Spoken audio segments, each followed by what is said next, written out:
Hola con todas y todos, bienvenidos a un nuevo video tutorial en el cual vamos a seguir con la segunda parte de cómo usar el programa DFD, que es un software que nos permite diseñar diagramas de flujo para poder comprobar si están realizados de forma correcta.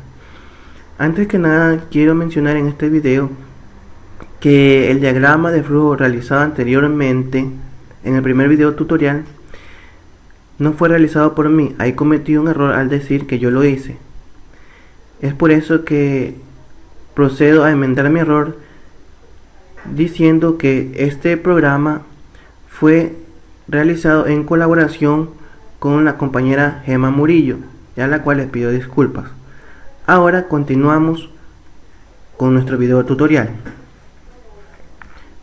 Como ya habíamos visto anteriormente en el video tutorial de la primera parte, habíamos realizado nuestro diagrama de forma sencilla y a simple vista nos mostraba los resultados si ingresábamos datos correctos, pero si ingresábamos datos incorrectos, nosotros comprobábamos que nos daba resultados incoherentes a los que nos pedía nuestro programa. Para ello vamos a utilizar la programación estructurada, que no es más que controlar que se validen los datos y que ingresen también correctamente los datos para que nos arroje los resultados correctos. Y también se le llama estructurada porque utilizamos estructuras para poder simplificar nuestro programa y realizarlo de manera eficaz y eficiente. ¿Qué queremos decir con eficaz? Que se cumplan todas las condiciones dadas en el programa, y eficiente, que se realice en menos pasos posible y se pueda entender el diagrama de mejor manera. Como siempre, comenzamos asignando variables en las cuales vamos a representar los valores a procesar. En este caso, nuestro diagrama nos pide que que debemos ingresar un nombre de usuario, una lectura anterior y una lectura actual, y para ello vamos a representar esa variable en la asignación con non uso lectura anterior y lectura actual. Y en la asignación vamos a ver que el nombre de usuario va a guardar solo textos. Para ello lo representamos con las comillas simples. Presionamos la combinación de teclas ALT 39. Damos espacio en blanco y otra vez presionamos la combinación de teclas ALT 39. Y con esto estamos indicando que en nombre de usuario vamos a guardar cadenas de texto. Y en lectura anterior le asignamos 0, que quiere decir que va a manipular o guardar datos numéricos. Lo mismo con lectura actual. Y como podemos observar, cada símbolo de asignación o proceso solo nos permite realizar, valga la redundancia, 3 asignaciones o procesos. Y si tenemos más procesos o asignaciones, empleamos otro símbolo más de asignación. Damos a aceptar y damos clic de nuevo en asignación y damos clic debajo de la asignación anterior que habíamos realizado, y esta la vamos a utilizar para guardar los procesos de los kilovatios consumidos y el valor a pagar, que lo vamos a representar con KC y BP. KC va a ser kilovatios consumidos y BP va a ser valor a pagar, que van a contener también datos numéricos o a procesar datos numéricos. Una vez realizado nuestras asignaciones, vamos a proceder a controlar que solo ingresemos datos correctos, para que no nos ocurra como en el diagrama anterior, que ingresamos datos incorrectos y nos mostraba datos incoherentes. Para ello vamos a utilizar la estructura ciclo mientras. Y como podemos observar que me siguen con el puntero del mouse, tenemos una condición explícita y la letra MQ, que significa mientras que. Damos clic ahí y se nos abre una condición para poder validar nuestros datos. En este caso debemos de validar que solo ingresemos en nombre de usuario nombres, nada de espacio en blanco, porque si no nos envía de nuevo a que ingresemos correctamente un nombre de usuario. Para ello digitamos la variable non-uso, preguntamos si es igual a espacio en blanco, no se olviden de darle un espacio después de la comilla simple, otra vez comilla simple y damos a aceptar. Si eso es igual, por el lado del sí, es decir, dentro del ciclo mientras que se van a cumplir los procesos, vamos a mostrar un mensaje que nos indique que queremos ingresar un nombre de usuario. Ingrese nombre de usuario. Cerramos con una comilla simple y ahora vamos a leer el dato correspondiente asignándole la variable non-uso, la cual nos va a leer el dato que vamos a ingresar.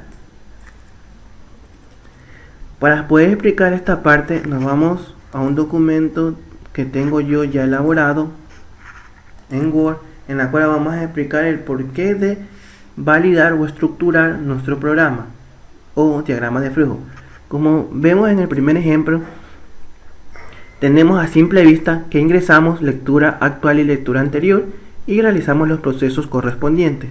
Pero ¿qué pasa si en lectura actual y lectura anterior ingresamos datos inválidos? Va a realizar los procesos que le siguen, pero nos va a mostrar datos incoherentes, como dije. Ahora tenemos un segundo ejemplo en el cual tenemos el uso de una estructura sencilla. Y aquí sí controlamos que ingresemos solo datos correctos, es decir, que en lectura actual y lectura anterior ingresemos solo números positivos, como podemos ver, y que controlemos que lectura actual sea mayor a lectura anterior, porque como sabemos, en una planilla de luz no debe de haber una lectura igual a una lectura anterior. Si se suele dar ese caso es porque el medidor de luz está defectuoso y eso ya corresponde a ir a dar nuestra queja a la empresa que nos brinda el servicio de luz. Pero aquí vamos a controlar que nunca se repita una lectura actual y una lectura anterior. Entonces, como hemos empleado la estructura sí, por el lado del sí representado por el tense en inglés, realizamos los procesos que correspondan, y por el no, que está representado por el else, realizamos los procesos correspondientes que se realicen si la condición es negativa. Pero como vemos, esta condición de aquí la hemos realizado en nuestro diagrama de flujo sencillo, como vemos aquí. Síganme con el puntero del mouse, que si ingresamos un nombre de usuario que sea correcto, Carlos, es diferente, espacio en blanco, por el sí va a realizar procesos. Pero ¿qué pasa si ingresamos un espacio en blanco? Supongamos nombre de usuario que tiene espacio en blanco es diferente, espacio en blanco, por el no, como vemos, va a realizar los procesos correspondientes, o como no, puede realizar procesos. Como vemos que no tenemos nada, seguimos con el puntero del mouse y nos vamos directamente a lo que es la salida de pantalla. Es por ello que utilizamos la programación estructurada, y la cual es conveniente utilizar, ya que al principio sí vamos a realizar diagramas simples, pero para poderlos entender cómo es su proceso. Pero si ya queremos un diagrama más sólido y estructurado, debemos utilizar estructuras que impidan que ingresemos datos incorrectos. Para ello volvemos a nuestro diagrama y como vemos hemos utilizado una estructura la cual nos va a impedir que ingresemos datos incorrectos. Pero muchos dirán que en la realización de un diagrama en forma manual, que no utilizamos programas, sino que lo realizamos en nuestro cuadernillo de trabajo, utilizamos una estructura llamada repick, la cual nos indica que por el lado del no va a realizar los procesos y por el lado del sí va a salir, mientras que por el lado del sí va a realizar los procesos y por el lado del no va a salir de la iteración de la estructura. Como pueden notar, ambas estructuras cambian su sentido. Vuelvo y repito, por el sí el repeat va a realizar los procesos como vemos aquí, por el no va a realizar los procesos correspondientes y por el lado del sí sale de la estructura y realiza los procesos correspondientes que continúan en el diagrama. Vuelvo a repetir una vez más. Cuando realizamos diagramas sencillos en nuestro cuadernillo de trabajo sin utilizar programas, utilizamos la estructura repeat y la cual por el lado del no, como vemos, va a realizar los procesos y por el lado del sí va a salir de la estructura y lo que va a controlar que se cumplan los procesos internos dentro de la estructura repeat va a ser una condición que va a contener la palabra until, que quiere decir mientras se cumplan las condiciones dadas. Y claramente podemos ver aquí, repito, por el lado del no realizamos los procesos y por el lado del sí sale de la estructura, a diferencia de la estructura mientras que por el lado del sí va a realizar los procesos y por el lado del no va a salir de la estructura y por ende va a cambiar el sentido de nuestra pregunta, ya que si teníamos que una lectura actual y una lectura anterior sean mayores que 0 y la lectura actual sea mayor que la lectura anterior, por el no iba a cumplir los procesos correspondientes y si se cumplía la condición, por el sí iba a salir. Si no se cumplía, por el no volvía a repetir y por el sí salía. Como podemos ver aquí en nuestro diagrama, que ya lo tenemos hecho, pero en el otro diagrama que estamos realizando lo vamos a hacer paso por paso. Solo esta parte la quise realizar para poder explicar. Aquí sí ven que cambia el sentido de nuestras condiciones. Como teníamos anteriormente con la estructura repeat mayor a 0, aquí es a la inversa, menor o igual a 0, y también empleamos la estructura OR. Al principio se va a dificultar un poco poder realizar estas condiciones, pero ya con el paso del tiempo y los diagramas que vamos a realizar vamos a comprender el uso de esta estructura. Y recuerden que la práctica hace al maestro o al estudiante. Volvemos a nuestro diagrama.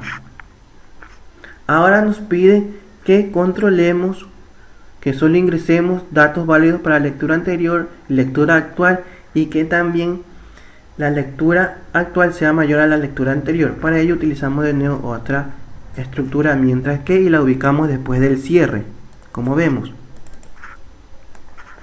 y preguntamos qué lectura anterior va a ser menor o igual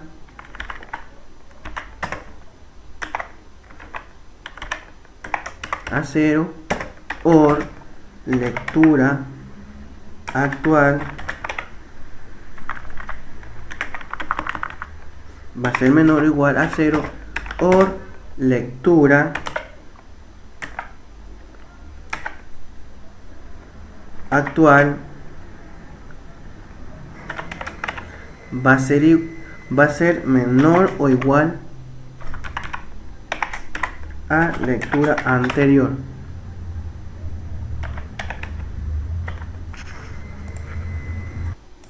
Una vez realizadas estas condiciones, entonces por el sí vamos a mostrar por pantalla un mensaje que nos indique que ingresemos la lectura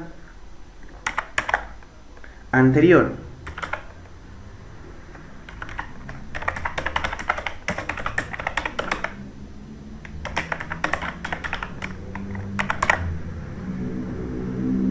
Le damos a aceptar y ubicamos el símbolo de lectura después del mensaje para leer la variable lectura anterior.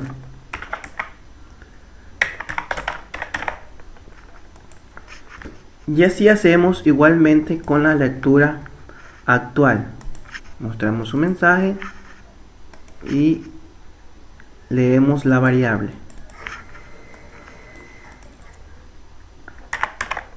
Por si se han olvidado, para poder manipular los símbolos siempre le damos doble clic al símbolo que queramos manipular y se nos abre una ventanita y en la cual introducimos los datos correspondientes.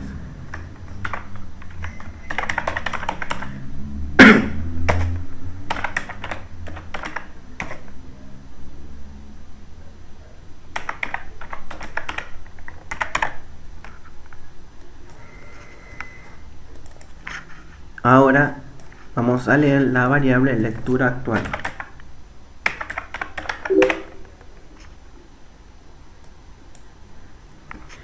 Una vez ya validado y controlado que solo ingresemos datos válidos a nuestro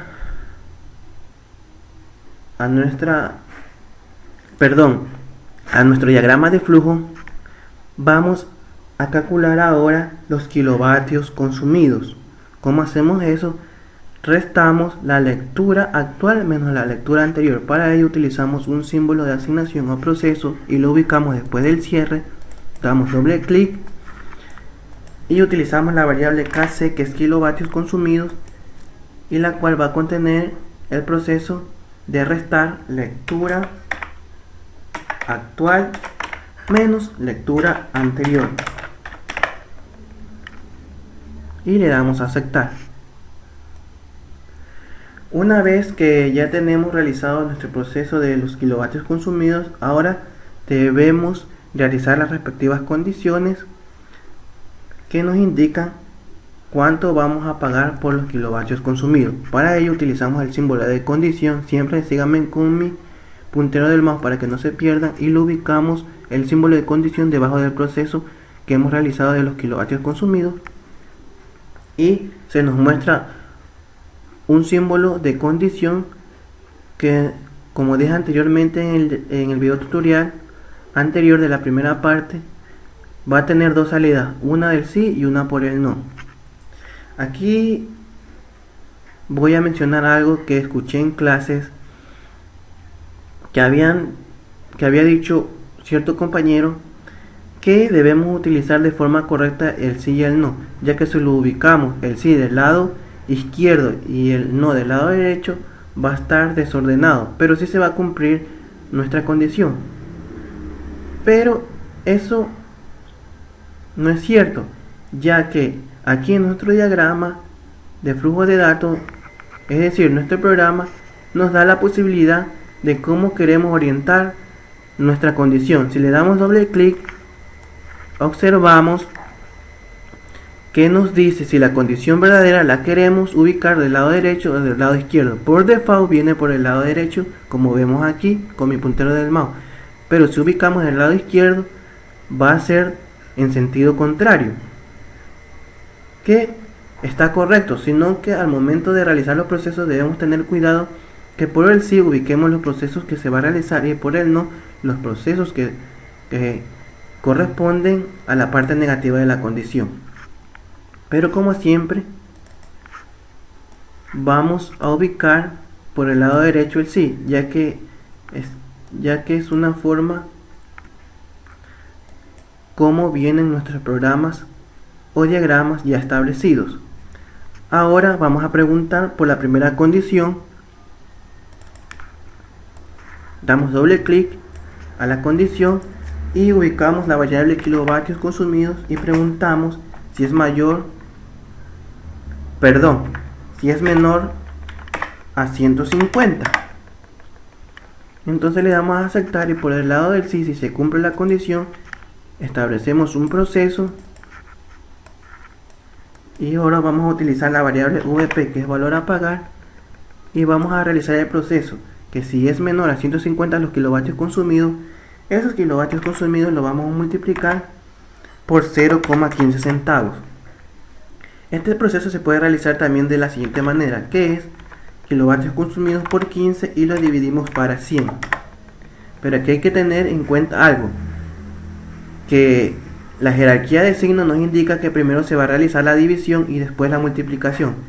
Y para romper esa jerarquía de signos basta con utilizar los paréntesis. Y con ello estamos diciendo que lo que está dentro del paréntesis se va a realizar primero y lo que está fuera del paréntesis después se va a procesar. Le damos a aceptar. Y ahora, ¿qué pasa si no se cumple esa condición? Tenemos nuestra segunda condición o segundo nivel, que nos dice que si los kilovatios consumidos es mayor a 150 y menor o igual a 300, pagará 0,20 centavos. Para ello, por el lado del no, establecemos otra condición, damos doble clic y digitamos la condición que si kilovatios consumidos es mayor a 150 y utilizamos el operador AND, kilovatios consumidos es menor o igual a 300. Siempre deben tener mucho cuidado al momento de leer las condiciones. Entonces le damos a aceptar, ya que les digo que hay que tener mucho cuidado, porque si no leemos bien nuestro problema podemos establecer datos incoherentes al momento de realizar nuestro diagrama. Una vez realizado nuestra segunda condición por el lado del sí, nos dice que nuestro usuario va a tener un valor a pagar de multiplicar los kilovatios consumidos por 0,20 centavos. Le damos a aceptar y ahora tenemos una tercera condición que nos dice que si los kilovatios consumidos es mayor a 300. Como habíamos visto en nuestro diagrama anterior del primer video tutorial, después de realizar las dos condiciones correspondientes, como pueden ver con mi puntero del mouse, síganme, habíamos establecido una tercera condición, pero como pueden notar, por el lado del no hace nada. Eso quiere decir que esta condición está de más. Vuelvo y repito, sí se puede dejarla tal y como está, pero como estamos realizando un diagrama estructurado, lo tenemos que realizar de forma eficaz y eficiente, es decir, que nos ahorre los pasos que no tengamos que utilizar, para así poder consolidar de forma correcta nuestro diagrama. Porque si vemos, este proceso de aquí es una pérdida de tiempo. Minimiza los recursos, emplea recursos, y por ende nuestro diagrama va a poder realizar más procesos y se va a demorar más, pero eso ocurre interiormente, ya que cuando nosotros ingresamos datos ya nos muestra un proceso rápido, pero interiormente va a seguir más procesos y más procesos, y lo que queremos es obviar esos procesos para poder minimizar los recursos de nuestro diagrama y hacerlo de manera eficaz y eficiente, valga la redundancia. Para ello nos vamos a nuestro diagrama y basta ubicar un proceso por el lado del no, que se asume que por default, si no se cumple ninguna de las dos condiciones, se va a cumplir la tercera condición, que es mayor a 300 los kilovatios consumidos, y para lo cual vamos a utilizar una variable VP, que es valor a pagar, y los kilovatios consumidos lo vamos a multiplicar por 0,25. Le damos a aceptar y ahora tenemos que enviar por pantalla los procesos para poder verificar si nuestro diagrama se encuentra bien al momento de realizar la prueba. Para ello ingresamos a nuestro diagrama de flujo, después de las condiciones y los procesos, un símbolo de pantalla, y en el cual vamos a enviar un mensaje, el cual va a contener nombre de usuario es, damos unos pequeños espacios, cerramos con comillas, separamos con coma y ubicamos la variable que representa el nombre de usuario. Le damos a aceptar y así vamos ubicando las demás variables a presentar. Una vez realizado ya la muestra de los datos, que ya, como ven aquí ya los tengo. Esto lo hice para simplificar el tiempo de grabación, para no aburrirlos tanto con mi explicación, pero como dije, para algunos será tedioso, pero para otros más beneficioso, porque así van a entender paso a paso y de manera repetitiva cómo realizar y elaborar diagramas de flujo, y así van a captar de mejor manera la enseñanza que yo les trato de brindar. Y por ende, vuelvo y repito, discúlpenme si es que me llego a equivocar en ciertos términos o palabras, pero así como ustedes aprenden de mí, yo también voy aprendiendo de ustedes a través de sus comentarios de críticas constructivas, no destructivas. Ya, continuando, ya hemos finalizado nuestro programa o diagrama. Como vemos, ya hemos presentado por pantalla el nombre de usuario, lectura actual, lectura anterior, kilovatios consumidos y valor a pagar. Ahora nos queda realizar la respectiva prueba. Para ello, como les dije, nos vamos a nuestro botón de ejecutar, le damos clic y como ven, a diferencia del otro diagrama, ya nos muestra un mensaje de qué es lo que queremos ingresar, en este caso un nombre de usuario. Y recuerden que las cadenas de texto se las ingresan con comillas simples. Presionamos la tecla Alt 39. Disculpen nuevamente. Presionamos la combinación de teclas Alt 39. Escribimos un nombre de usuario, Augusto. Lo cerramos con comillas simples. Damos continuar. Ahora nos pide ingreso una lectura anterior. Vamos a digitar o a escribir 50. Ahora nos pide ingresar una lectura actual. Digitemos 100 y nos va a mostrar ya nuestra salida, que es nombre de usuario, que es Augusto, lectura actual, que es 100, lectura anterior, que es 50, kilovatios consumidos 50 y un valor a pagar de $7.50. Como podemos apreciar, nuestro diagrama dice que se ha ejecutado de manera correcta y como vemos,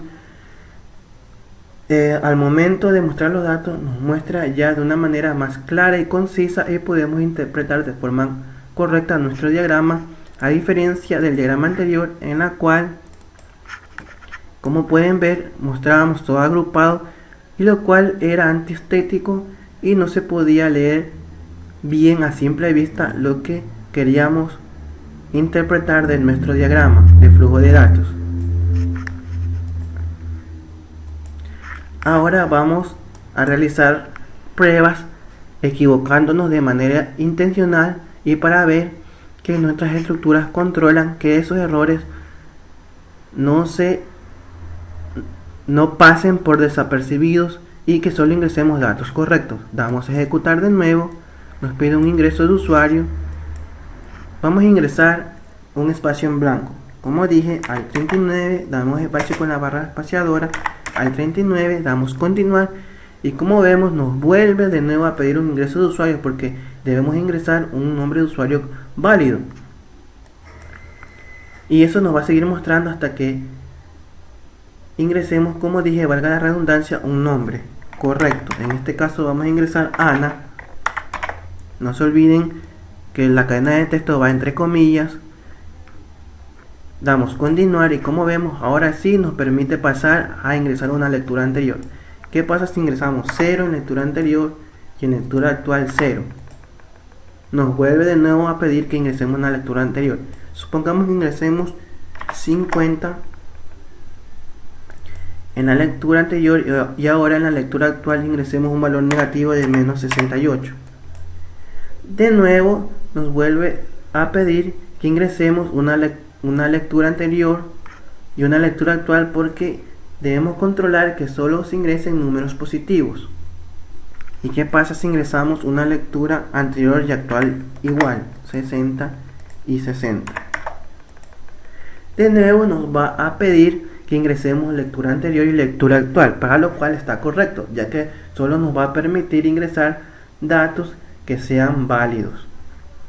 Ahora sí vamos a ingresar datos válidos y vamos a cumplir la segunda condición, ya que anteriormente con los datos que habíamos ingresado habíamos cumplido con la primera condición. Vamos a ingresar en lectura anterior 20 y en lectura actual 200, y como vemos se nos cumple ya nuestro diagrama. Nos muestra el nombre de usuario es Ana, lectura actual 200, lectura anterior 20 y unos kilovatios consumidos que son 180 con un valor a pagar de 36. El diagrama ha cumplido con todo, damos a aceptar, y como vemos, al momento de poder realizar la consulta, como ya hemos realizado aquí, si me siguen con el puntero del mouse, la resta de lectura actual que tenía 200 y lectura anterior que tenía 20 va a ser 180. Entonces preguntamos por la primera condición, 180 es menor a 150. Por el no, preguntamos si 180 que está en kilovatios consumidos es mayor a 150 y kilovatios consumidos que tiene 180 es menor o igual a 300. Por el sí, entonces realizamos el proceso de multiplicar esos kilovatios consumidos, que son 180 por 0,20, lo que nos va a dar un resultado de valor a pagar, el cual nos mostró en nuestra salida del programa. Ahora nosotros vamos a cumplir la tercera condición. Ingresamos un nombre de usuario que en este caso va a ser Gabriela. Le damos continuar, damos una lectura anterior que es de 200, una lectura actual de 700,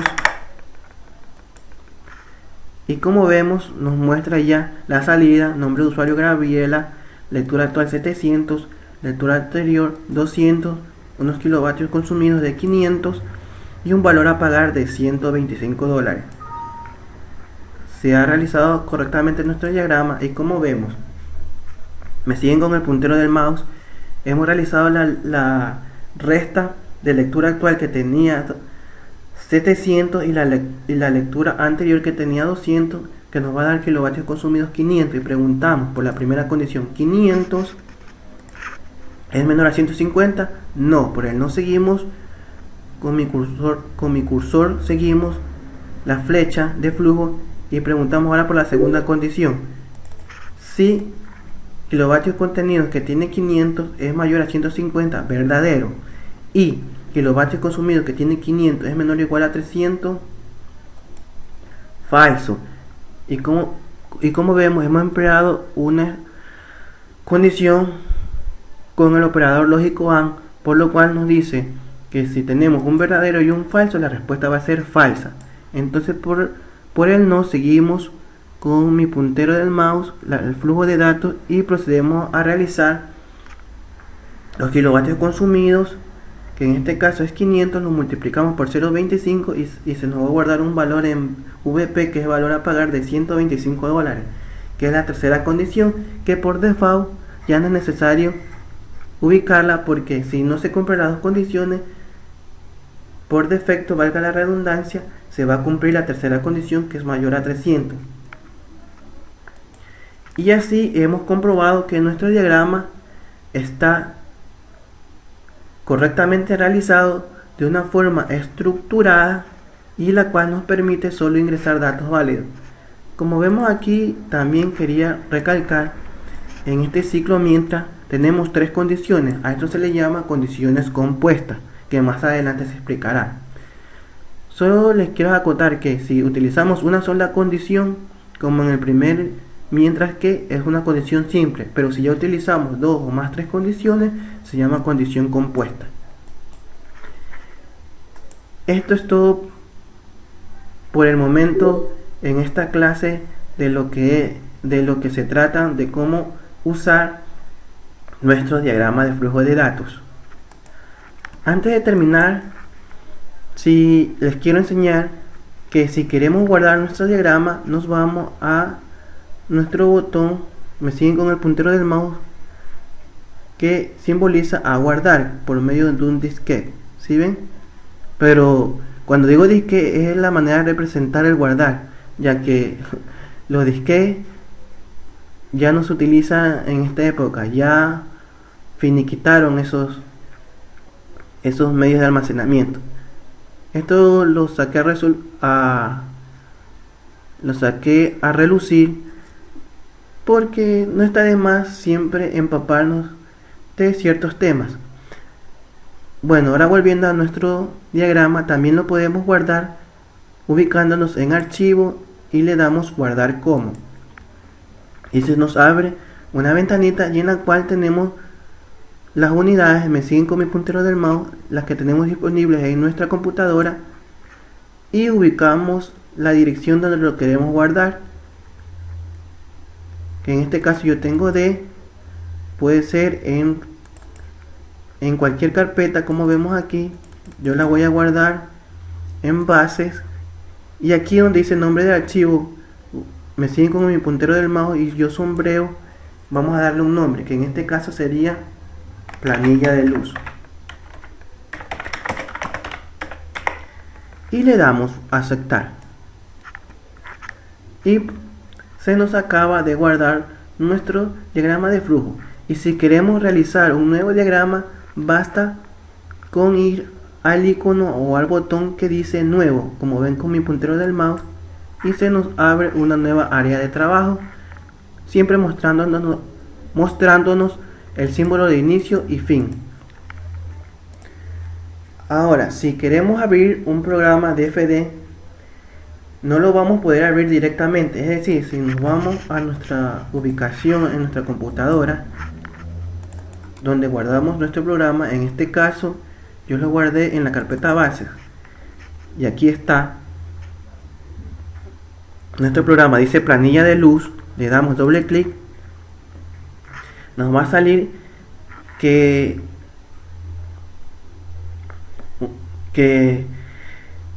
nos pregunta una ventana qué queremos hacer con este archivo.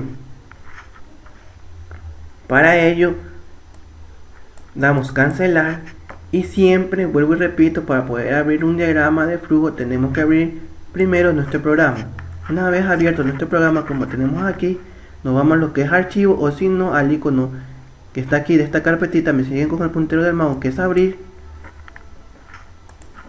o en archivo abrir, control A, y ubicamos la dirección, que en este caso es en la unidad de respaldo, nuestra carpeta base, donde tenemos nuestro diagrama, y abrimos nuestro diagrama correspondiente y le damos a aceptar, y como vemos se nos abrió nuestro programa. Ahora sí me despido y nos vemos en un siguiente video tutorial en el cual vamos a seguir aprendiendo cómo realizar diagramas de flujo. Muchas gracias por su atención.